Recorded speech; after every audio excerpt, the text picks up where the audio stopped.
everyone, welcome to another movie review. I just got done seeing Evil Dead Rise, the new Evil Dead movie.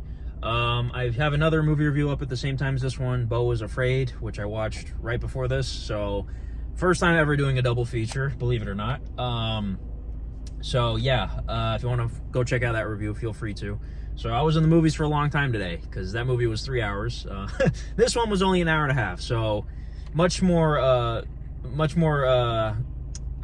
what's the word I'm looking for? I guess smooth of an experience. So Evil Dead. Oh, by the way, I left my microphone at home, so if the audio's not as good, I apologize for that. Evil Dead is, outside of Chucky, probably my favorite horror franchise. Evil Dead 2 and Army of Darkness, I've said this a million times, they're tied for like my favorite horror movie of all time. I love them both equally. Evil Dead 1's a classic, but I don't love it anywhere as near as Evil Dead 2 and Army of Darkness. Evil Dead, the remake, I've only watched it once. I remember really thinking it was a good movie. It was very solid. A lot of people love that movie. Maybe I just need to give it another watch, but I just remember thinking it was a solid movie. Nothing really special. It's memorable, but it didn't really break any new ground. Then, of course, we had the Ash vs. Evil Dead TV show, which was such a blessing to get something like that, with Bruce Campbell starring in it and getting 3 seasons of it, and it was on Stars, which, they could swear. They had great production value, tons of gore, tons of practical effects, and it was an amazing show. Like, honestly, it was. For what it was, it's nothing groundbreaking. And then, of course, now we have the new film, Evil Dead Rise, which is intended to be sort of a reboot, I guess. It has nothing to do with, the original movies or anything like that. This was directed by a guy named Lee Cronin. I'm not sure how you say it. I've never seen any of his work before. All of the actors in the movie, I don't recognize any of them. I could be wrong, but I don't think I've seen them in anything. But I'm happy to report this guy did a great job. This movie was really, really good. All the actors were fantastic, even the young ones. This film centers around a family that lives in an apartment. And what I really liked about this one is, again, it wasn't the same old shit. They actually changed the setting. It wasn't a cabin in the woods, which actually, I'm not going to spoil anything, but there is sort of a familiar thing at the beginning of the movie, like the opening scene. It's like, oh, okay.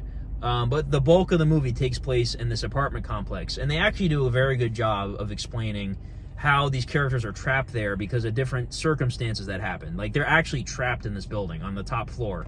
And they do a very good job of, like, making it a creepy setting and, atmospheric.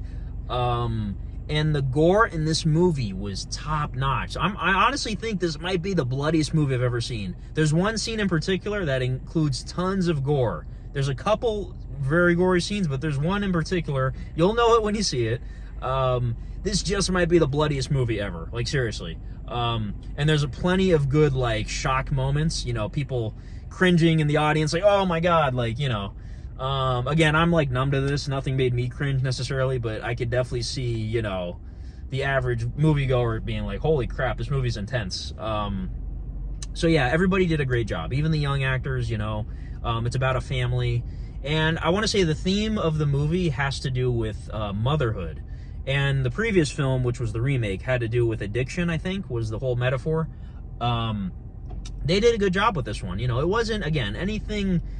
It wasn't like a masterpiece movie, but the characters were all solid, in my opinion. There's some, of course, dumb decisions made in the movie. That's any horror movie that's bound to happen. But it wasn't anything that bad. It wasn't as stupid as, like, for instance, the first Purge movie with the kid, and, they're all trapped in the house, and the stupid kid lets the guy... If you've seen the first, the original Purge movie, you know what I'm talking about. The kid in that movie is annoying. I hate that kid. Nothing on that level of stupidity, But, yeah, this was a very solid movie, honestly. Like, not quite a 10, it's very straightforward, to be honest, but, man... and there's plenty of actually really cool Easter eggs to the original movies. And I'll talk more in the spoiler section about that. If you're an Evil Dead fan or just a horror fan, you're going to really like this movie, I think. It's got a really high score on Rotten Tomatoes, which isn't a bad thing, obviously. So, again, very solid movie. Like, the gore, man, was top-notch. It is genuinely scary, too. Like, it didn't really scare me because, again, I'm numb to this.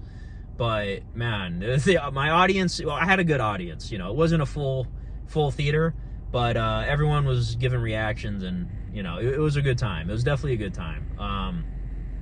So I think I'll rate this movie probably a 9 out of 10. Just like Beau Was Afraid, you know, two very different movies, obviously. But I'm gonna give this one a 9. It's not that great. It doesn't warrant a 10 out of 10, but it's definitely a good time. Like, it really is.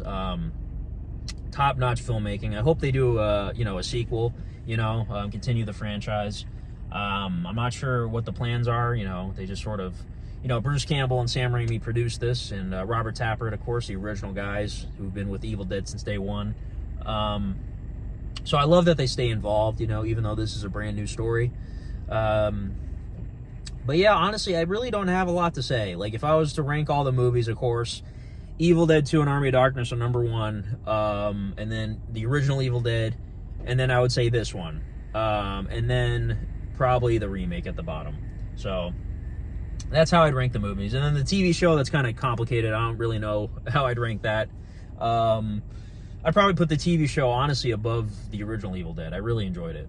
So, but that's tricky. It's a TV show with 3 seasons versus 1 movie. So, but yeah, I really don't have much else to say. Like, it's very solid. I honestly don't have really any negatives aside from the fact that it's a pretty simple movie. Nothing really special.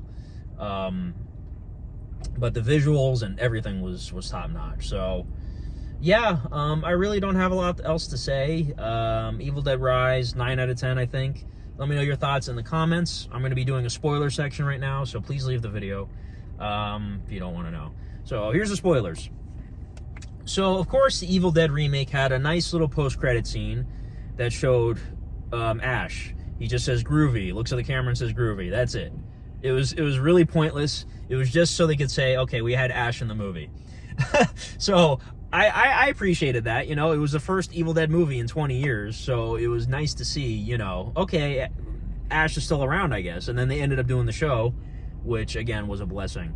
So I was curious. I'm like, is he going to have a cameo in this movie? Because it's never really been established, you know, yet if this was in a different universe, you know. The remake is probably in a different universe. But I have a theory on that, actually, which I'll get to later. So I was wondering, okay, is Bruce Campbell going to have a cameo? And I caught it. I looked it up later just to confirm it. Like, as soon as I got out the movie theater, I looked it up on, like, Wikipedia just to see. Yes, he does have a cameo. It's when they're playing the vinyl record for the first time. The kid is listening to it, right? And you can hear a guy in the background say, why read from the book? Destroy it. And I'm like, that sounds just like Bruce Campbell. So he has a voice cameo, which, again, that's totally fine. You know, you don't need to tie in Ash if you don't need to, you know. So that's cool. And apparently, according to what I read, that is supposed to be Ash. That's not supposed to be some random guy. Apparently, that is Ash talking in the background, which the recording's from 1923, I think, which I'm trying to do the math on that one. I know Bruce Campbell traveled back, or Ash traveled back in time in Army of Darkness, but that was way before 1923. So I don't really know how it all lines up, but that's interesting. You know, I wonder what that's supposed to mean. And then my theory. So the guy mentions, actually, I think it's when she listens to it, the second time the record plays later, when the sister listens to it,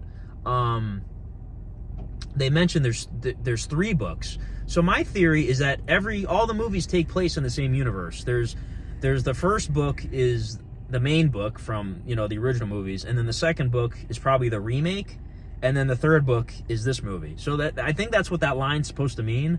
I could be reading too much into it, so that's probably, I don't know. I think they're trying to tie in all the movies together. That's just my theory.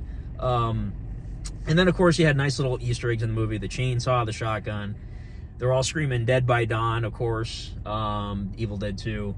And then there's a pizza box that says Henrietta's Pizza on it, which is hilarious. I'm trying to remember other ones. I'm sure there's other ones in there. She says, "Come get some." Pretty sure that's from Army of Darkness. Come get some, yeah. So I didn't see Sam Raimi's car in there. I didn't see the Oldsmobile. I don't know if they put it in the remake. I forget, because I've only seen it once, like I said. But I didn't see the Oldsmobile in there, so it could be there somewhere. And then other references, I think there's probably other things in there. I'm just totally blanking on it. But yeah, very solid movie, like I said. I just wanted to talk about those quick little references. And, of course, the Ash cameo, which apparently it's Ash. I don't know how they're going to explain that down the line, but yeah. But I know Bruce Campbell said he's done playing Ash. Obviously, he does the voice for the new game, which I want to get that game, actually. It looks fun. So I guess it's just going to be voice cameos from now on, which I'm fine with, you know. Again, the TV show was a blessing. And the way it ended was good. Obviously, you know, it got canceled, but I feel like they ended season 3 of Ash vs. Evil Dead knowing the possibility that, like, we might not get a season 4. So, like, about that. So it looks like my camera decided to cut off as I was recording. But anyways, I'm just going to end the review. I was just talking about how the TV show was a blessing and the ending was appropriate for Evil Dead. But yeah, let me know your thoughts in the comments, and that's about it. Thank you guys for watching, and have a good one. Bye-bye.